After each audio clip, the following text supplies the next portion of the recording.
Assalamualaikum warahmatullahi wabarakatuh. Ini adalah pertemuan kedua kita untuk mata kuliah metodologi penulisan ilmiah yang berisi membuat latar belakang masalah, membuat rumusan masalah, membuat ruang lingkup penelitian, menentukan tujuan dan manfaat penelitian, dan membuat sistematika penulisan. Materi minggu kedua ini adalah isi dari bab 1 pada laporan penelitian, atau pada proposal penelitian, atau pada skripsi. Jadi, tujuan membuat bab 1 kita bahas minggu ini. Jadi, minggu ini fokus untuk menunjukkan kepada Anda bagaimana caranya membuat bab 1 pada penulisan ilmiah. Kemudian, secara umum, bab 1 adalah sebuah bab yang menjelaskan gambaran umum permasalahan yang akan dibahas. Pada bab 1 terdiri dari beberapa subbab, yaitu latar belakang masalah, perumusan masalah, ruang lingkup, tujuan dan manfaat penelitian, serta sistematika penulisan laporan. Yang pertama adalah latar belakang masalah. Secara umum, latar belakang penelitian terdiri dari 4 hal, yaitu menginformasikan sejarah singkat tempat riset dan proses bisnis yang dilakukan saat ini.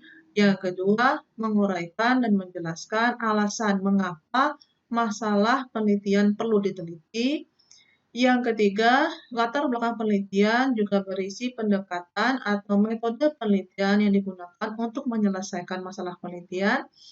Yang keempat, memberikan gambaran solusi untuk masalah penelitian yang dihadapi. Kemudian setelah itu semua dijelaskan, baru muncullah judul. Ini adalah pola yang bisa Anda ikuti untuk membuat subbab yang pertama di bab 1, yaitu subbab latar belakang masalah.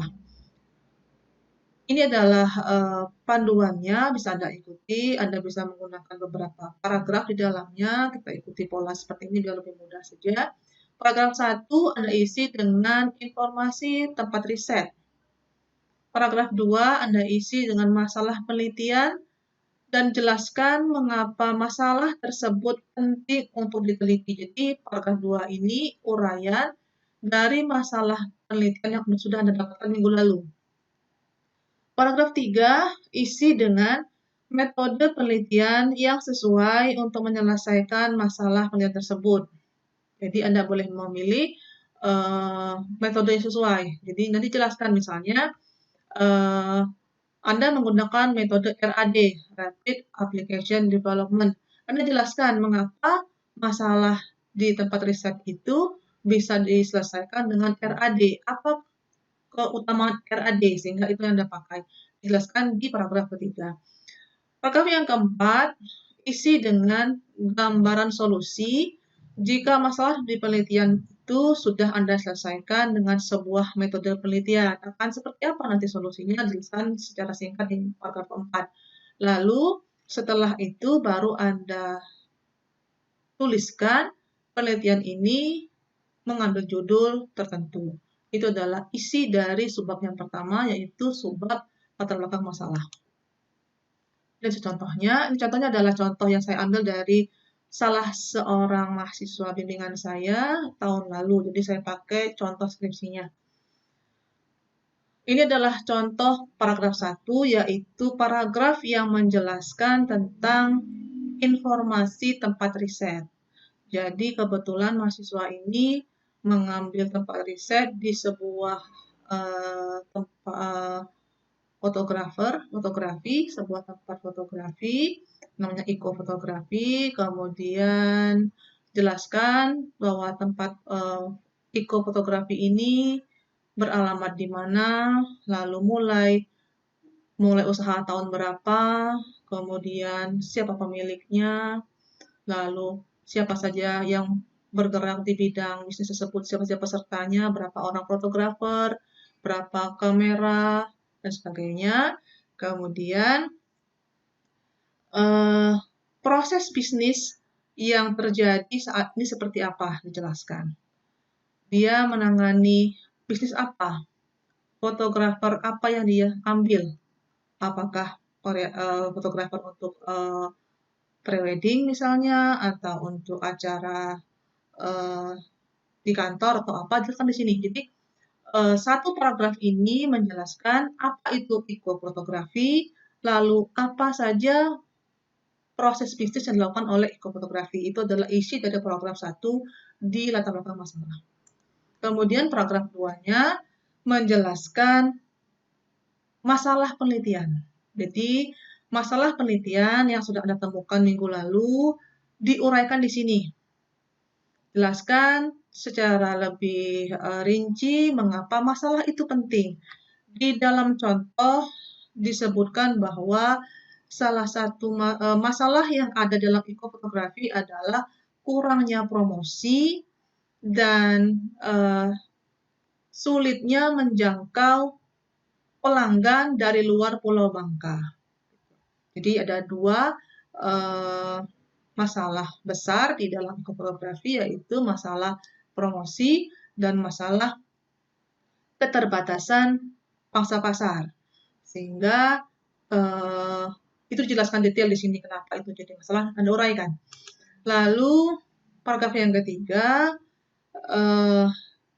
tentukan metode yang akan Anda pilih, yang Anda pakai untuk menyelesaikan masalah di tempat riset. Di dalam paragraf 3 ini dicontohkan, ekofotografi akan dikembangkan menjadi sistem berbasis web dengan metode Object Oriented Analysis and Design atau OAD karena apa? Jadi nanti Anda pun sama, ketika menjelaskan di paragraf 3, masalah yang Anda temukan di tempat riset yang Anda pilih, lalu Anda akan selesaikan dengan sebuah metode, lalu jelaskan kenapa Anda memilih metode itu, jelaskan.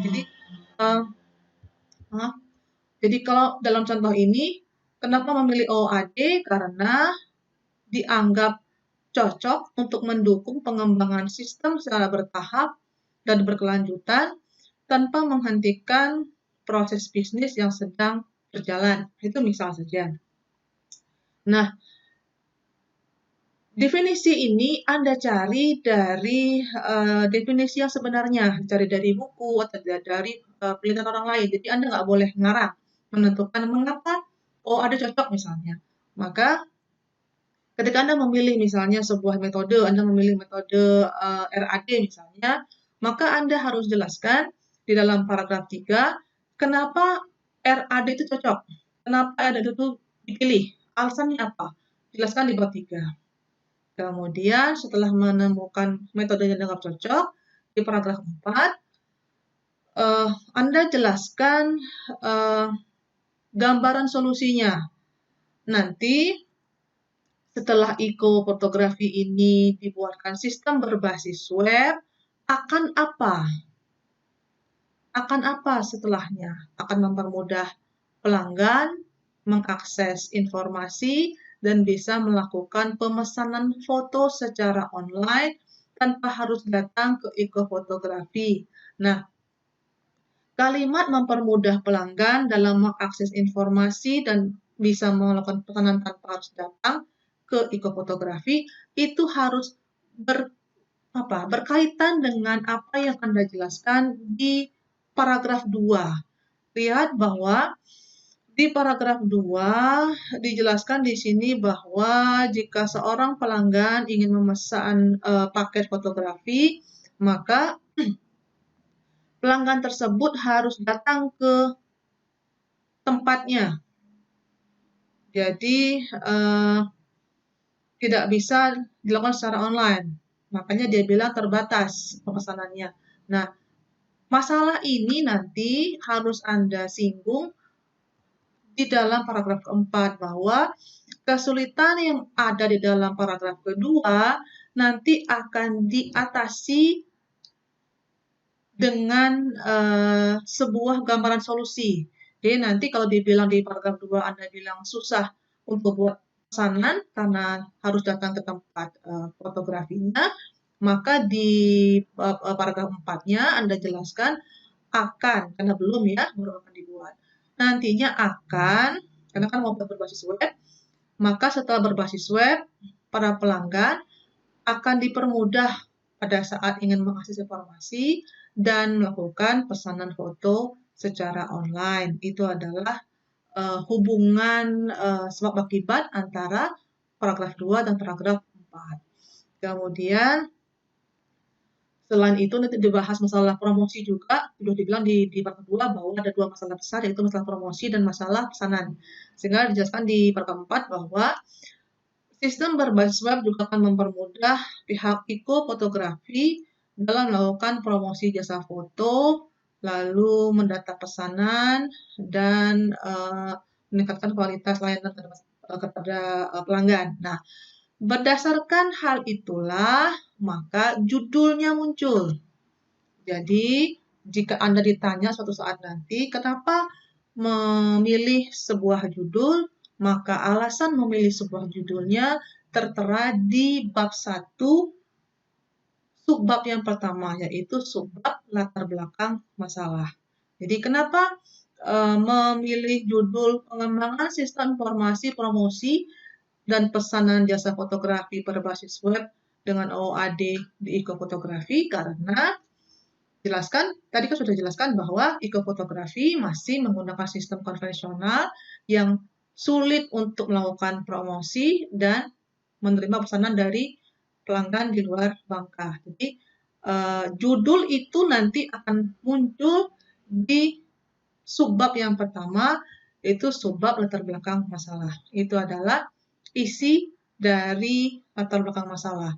Anda akan buat hal yang serupa untuk penelitian Anda. Jadi ini adalah contoh latar belakang masalah. Jadi ini paragraf 1-nya, ini paragraf 2, paragraf 3, dan paragraf 4. Dengan rincian di paragraf 1 berisi latar belakang atau tempat risetnya, yang kedua berisi masalah penelitiannya, yang ketiga paragraf 3 berisi metodenya, yang keempat berisi usulan solusi dan judul.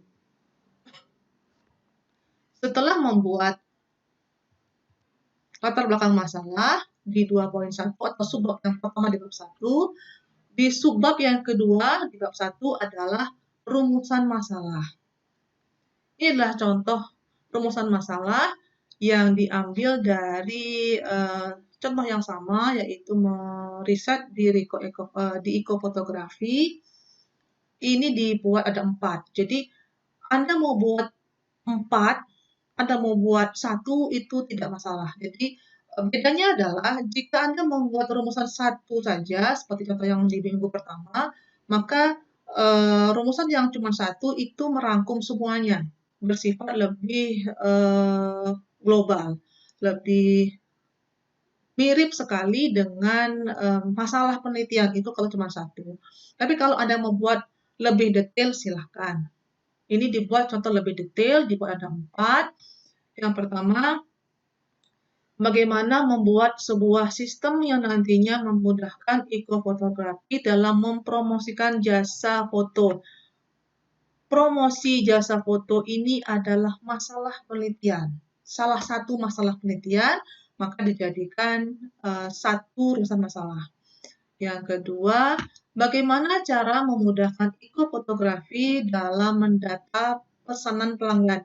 Mendata pesanan pelanggan adalah salah satu masalah yang kedua di dalam Iko Fotografi. Maka masalah yang pertama dijadikan satu rumusan, masalah yang kedua dijadikan rumusan yang kedua. Yang ketiga, bagaimana cara memudahkan Iko Fotografi dalam melayani pelanggan yang berada di luar Pulau Bangka dan memberikan informasi kepada mereka tanpa harus datang langsung ke Iko Fotografi. Jadi ini, yang poin ketiga ini, berkaitan dengan yang kedua, memudahkan pesanan. Jadi satu masalah penelitian boleh dijadikan lebih dari satu rumusan. Jadi satu masalah, 2 rumusan. Boleh, silahkan. Yang keempat, media apa yang perlu ditambahkan pada bagian promosi untuk menarik banyak pelanggan, baik yang ada di Pulau Bangka maupun di Pulau Belitung. Nah, poin yang keempat ini adalah masalah yang sama dengan masalah yang pertama, itu masalah promosi. Jadi, contoh ini adalah contoh yang membuat rumusan, jadi satu masalah, dua rumusan. Jadi, masalah yang pertama adalah masalah promosi, dibuat dua rumusan. Ini 1 dan 4. Lalu masalah yang kedua, masalah pesanan, dibuat dua rumusan, yaitu nomor 2 dan nomor 3. Anda boleh memilih, jika Anda punya satu masalah, maka Anda boleh punya beberapa rumusan, silakan. Tapi jika Anda punya satu masalah dan punya satu rumusan juga boleh. Jadi silakan pilih yang lebih mudah buat Anda. Yang penting, rumusan masalah ini berakar dari masalah. Jadi boleh punya satu masalah, satu rumusan, silakan. Boleh punya satu masalah, punya dua rumusan juga silakan. Yang tidak boleh adalah membuat rumusan yang tidak nyambung dengan masalah, itu nggak boleh.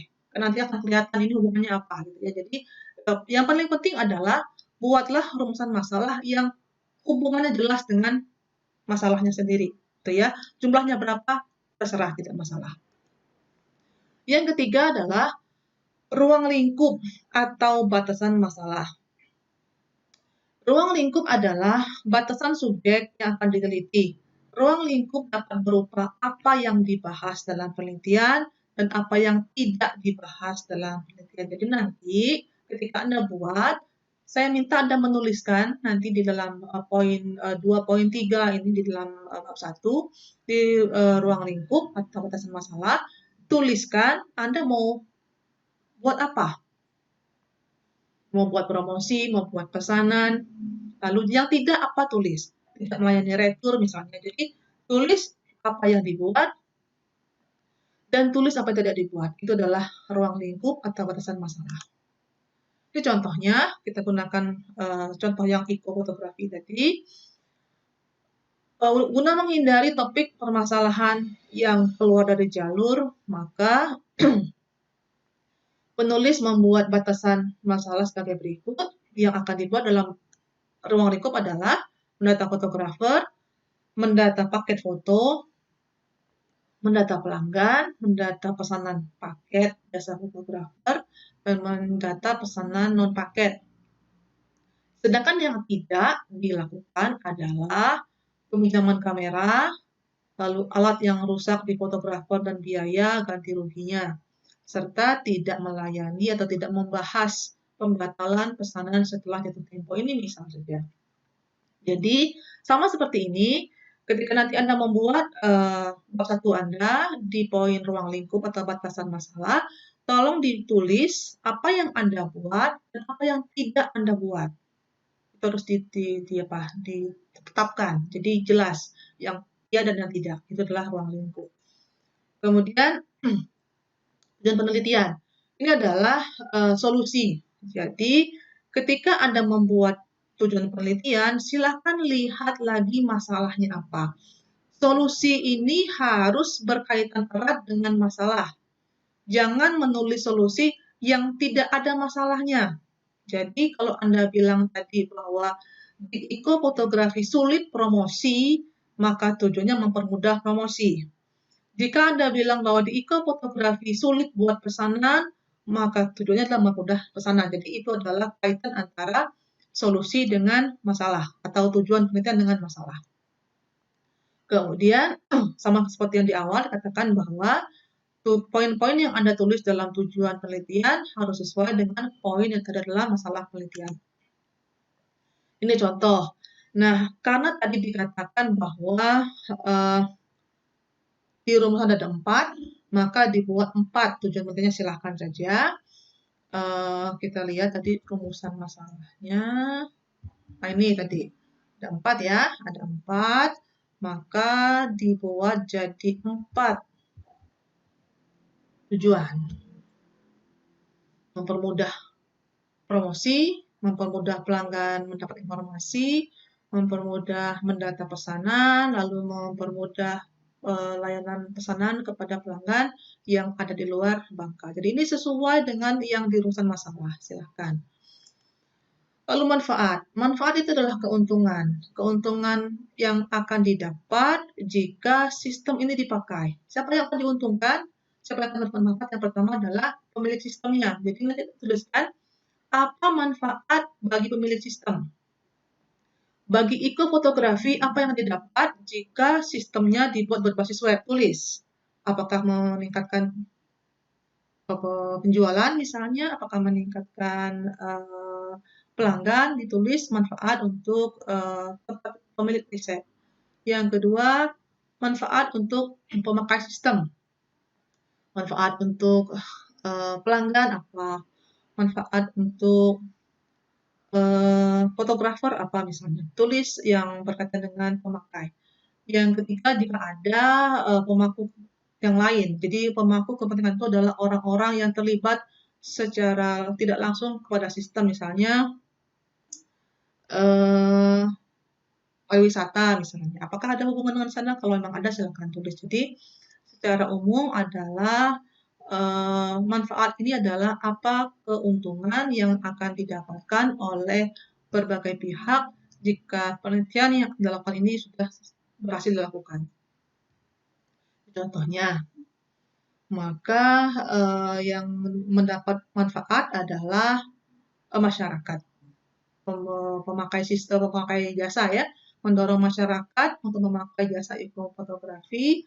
Lalu yang kedua adalah pelanggannya yang akan diberi manfaat, memudahkan pelanggan mengakses informasi, lalu masyarakat luas. Jadi ini lebih kepada pihak luar. Anda boleh tambahkan manfaat untuk ekofotografinya apa, silahkan ditambahkan ya. Kemudian yang terakhir adalah sistematika penulisan. Sistematika penulisan adalah kerangka tulisan beserta ringkasan isinya. Sistematika penulisan menyesuaikan dengan jumlah bab yang ada dalam varian tersebut. Ini contoh, karena ini skripsi, maka saya menggunakan sistematika bab deskripsi. Ini 5 bab, karena deskripsi ada 5 bab. Kalau nanti kita UTS-nya proposal sampai 3 bab, maka hanya pakai sampai 3 bab saja. Kalau nanti Anda buat hal yang lain lagi, kalau ada 6 bab, maka buat sampai 6 bab. Jadi sistematika ini menjelaskan atau memberikan gambaran singkat, nanti tulisan ini akan berapa bab, dan isinya apa aja. Ini contoh, untuk skripsi S1 sistem informasi sampai tahun lalu seperti ini sistematikanya. Bab 1 berisi apa saja. Ini adalah subbab-subbabnya. Ini adalah isi bab 1 yang kita buat tadi adalah ini, latar belakang masalah, rumusan masalah, batasan masalah, tujuan dan manfaat penelitian, serta sistematika penulisan. Bab 2 isinya apa? Bab 3 isinya, bab 4 dan bab 5. Sebagai gambaran saja kepada Anda bahwa ini adalah bobot skripsi yang akan Anda kerjakan tahun depan, insya Allah gitu ya.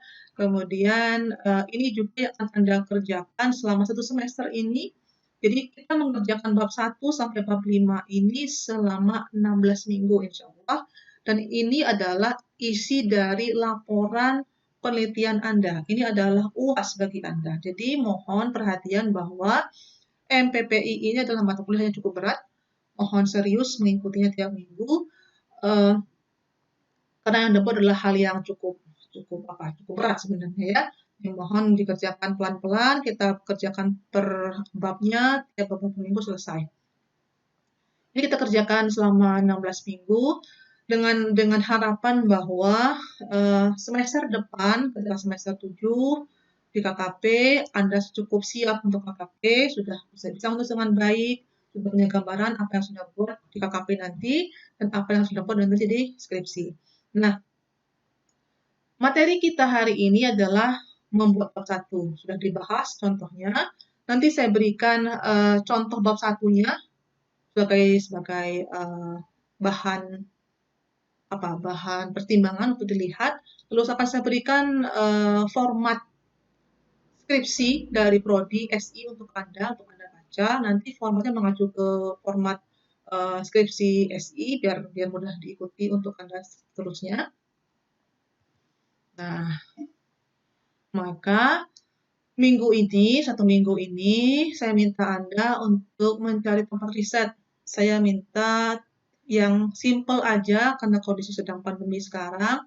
Cari tempat riset yang dekat dengan Anda saja, baik itu keluarga Anda ataupun teman Anda, cari tempat yang dekat-dekat saja. Lalu, buatlah riset.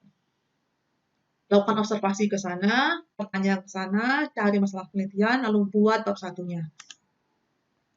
Hasil riset tersebut kemudian Anda tuangkan dalam bentuk tulisan bab 1 seperti kita bahas hari ini, lalu nanti format akan saya berikan sebagai contoh, formatnya mengacu kepada format penulisan skripsi S1 program studi sistem informasi. Demikianlah materi kita hari ini. Jika ada pertanyaan, silakan sampaikan lewat WA grup masing-masing kelas. Terima kasih untuk waktunya hari ini. Kita ketemu lagi minggu depan, insya Allah. Assalamualaikum warahmatullahi wabarakatuh.